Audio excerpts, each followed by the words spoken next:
So you want to be like all those Warzone sweats who just do movement and kill you every time. Well, don't worry, because these controller settings are the best controller settings that you can use in Warzone. The pros use these same controller settings. So yeah, let's get into it. Please be sure to leave a like, subscribe, and follow my socials, link in the description. Okay, so let's get started. For button layout, bumper jumper tactical. I know you're like, what the hell is bumper jumper tactical? Well, it's basically, if you play tactical, most people play tactical, right? It's basically tactical, but a little extra on top of that, which changes your L1 and your X, and it flips them basically. It changes them together. So the L1 is now jump, and the X is now stim, or your tactical. I mean, I just use stims, right? But the reason I do this is now you can slide cancel, you can jump, you can do everything all at the same time. So there's like nothing limiting you. You can do all the movement you want. Now, most pro players, they have scuff controllers, right? So they don't need to use this. They use like either default or tactical. But if you don't have a scuff controller like me, you're too broke to afford one, you want to use bumper jumper tactical. It's the closest thing you can get to a scuff without using a scuff. You know what I'm trying to say? Because you can do all the movement, everything. You never have to take your thumb off of the right stick, ever. Okay? And it's amazing. Stick layout, keep this default, obviously. Who really changes that? Invert, yeah, disabled, obviously. Don't even change that stuff. Now for left stick minimum input dead zone, I keep this as 0, best for movement.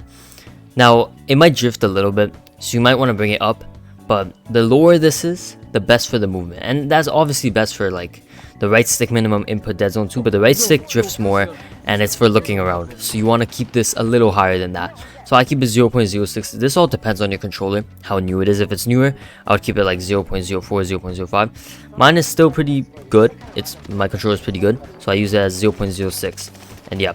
So for the left stick max input dead zone, I keep this as 0.9. Now the reason I don't keep it as 0.99 is because I don't have to push it all the way, my left stick, for it to do the maximum input for the left stick, if you know what I'm trying to say. Basically, it's easier for me, I have to make less movement with my finger to run, basically. If you know what I'm trying to say. It's a little confusing, but I keep it here. It's personal preference, really. You can keep it 0.99. It's not that big of a difference. But yeah, and then the right stick max input dead zone, keep it at 0.99 for sure. Now sensitivity, we're at sensitivity. Sensitivity, what I always say is that find a sensitivity that works well for you, not for anyone else. So I run 1530. That's what I've been running for some time. I don't change it because I stick to one sensitivity. Unless I do bad with it, then I want to change it, obviously, right? But I find one, what I didn't steal this from anyone. I just tested a lot till I found one that works for me and I stuck to it. That's what you need to do too. Just practice, play Warzone. If you don't like the sensitivity, change it a little bit, tweak it until you find that sweet spot. That's what you want to have. And then the custom sensitivity per zoom, this is what I run compared to the sensitivity I run. But this is also personal preference. That's all personal preference. And now we're at aim response curve type. This is super important. Make sure this is dynamic. This makes you have better flicks. This makes your aim more responsive. Standard is not as good. Linear is not as good. You'll notice that dynamic makes your aim so much better. Controller vibration disabled. Every time the controller vibrates, bro, it ruins you. It ruins you, man. It's annoying. Gas mask toggle only. I would keep this disabled if I'm being honest, because you have to, toggling it is kind of annoying. You have to hold down on the D-pad and click square on it. It's kind of weird, but I mean, it's all, if you want to toggle it yourself, you can, but the automatic toggle was probably better, so I'd keep it disabled. Aim assist to standard aim assist is the best one in the game by far. Precision and focusing, they're kind of weird. They don't really work that well. I think they have a little less aim assist than standard. Standard is like the normal good quality aim assist, the one that everyone complains about. And yeah, scale aim assist with FOV, you only have this option if you're on PC, but you want to disable it.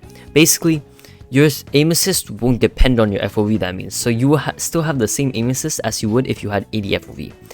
Basically, it'll feel like you have more aim assist on the FOV. it is good. This is why everyone hates FOV, man, for the console players, man, because FOV makes you so much better, man. But yeah, weapon mount shared input. I mean, mounting, who really mounts, if I'm being honest, but I just kept it as default.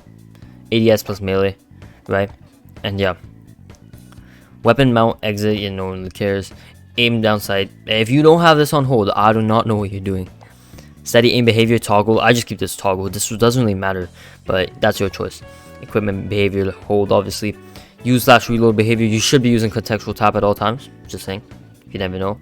I'm just gonna skip through this. Armor play behavior, always apply all. Make sure this always applies all. It just helps you in every situation. Now we're at the movement settings. Slide behavior tap.